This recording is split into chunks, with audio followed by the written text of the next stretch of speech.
There are 3 different progressions for this drill, but they all contain the first progression, the easiest progression. And they all begin in this quadrupedal position. So from here, you'll lift one leg and thread it through to the other side of the body. Then you'll lift your opposite arm off the floor. So if my left leg has gone through, I'm lifting my right arm off the floor. From here, we're pressing up as far away from the floor as possible. Notice I keep my shoulder on top of my hand. I don't bring my shoulder back towards my feet. I'm pressing down with that arm into the floor, pressing down with the side of this leg, and lifting up onto the ball of the back foot.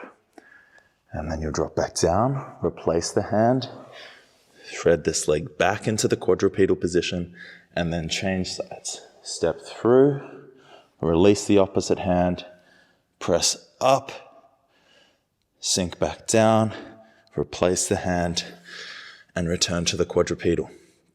The second variation includes a push-up. So we'll step through, and from here you're going to keep your elbows tight to your body, keep everything off the floor except the feet and the hands, so the hip stays up off the floor, and sink down and touch the side of the head to the floor. Push up, release this hand, and perform the movement we already went through.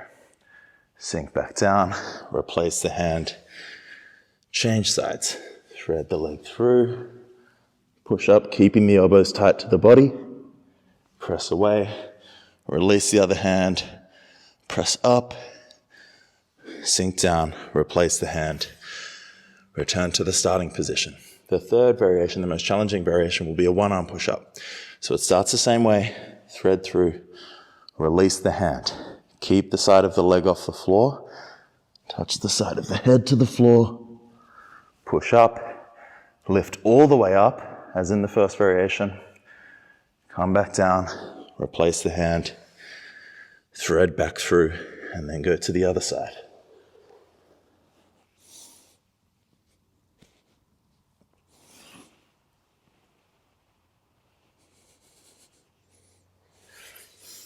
And back to the start.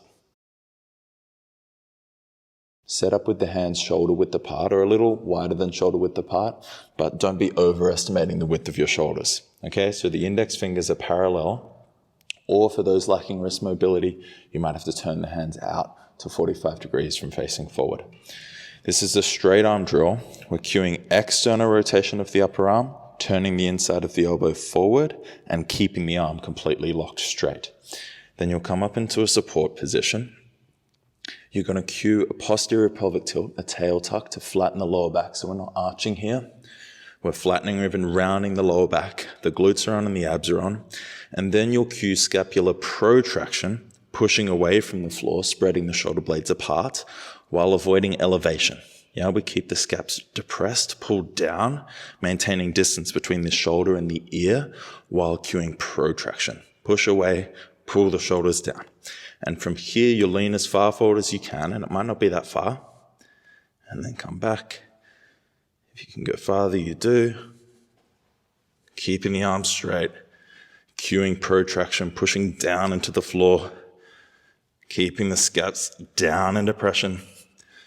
So pushing away, pulling them down, leaning as far forward as possible, and then back.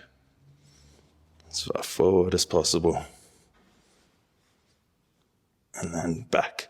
So you're maintaining all those cues, or reminding yourself of all of those cues throughout the movement. If this is too challenging, the same thing can be done on the knees, kneeling. Again, cue that tail tuck, push away from the floor. Don't let the shoulders shrug up.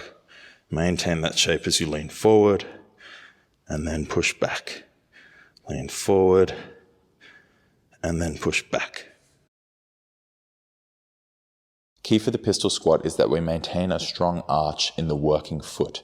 So you should feel clear contact between the ball of the big toe on the floor, the little toe on the floor, and the center of the heel and the floor, and there should be some space here for that arch. This will help keep the knee from caving in, and it will also help keep the glute active, and those 3 things happen together. The knee stays tracking nicely over the toes, it doesn't collapse in, the arch in the foot is maintained, and the glute remains active. So you will extend the other leg out in front and lower down as far as you can. I'll demonstrate the full version. Counterbalance with the arms and the chest. Touch the hamstring to the calf.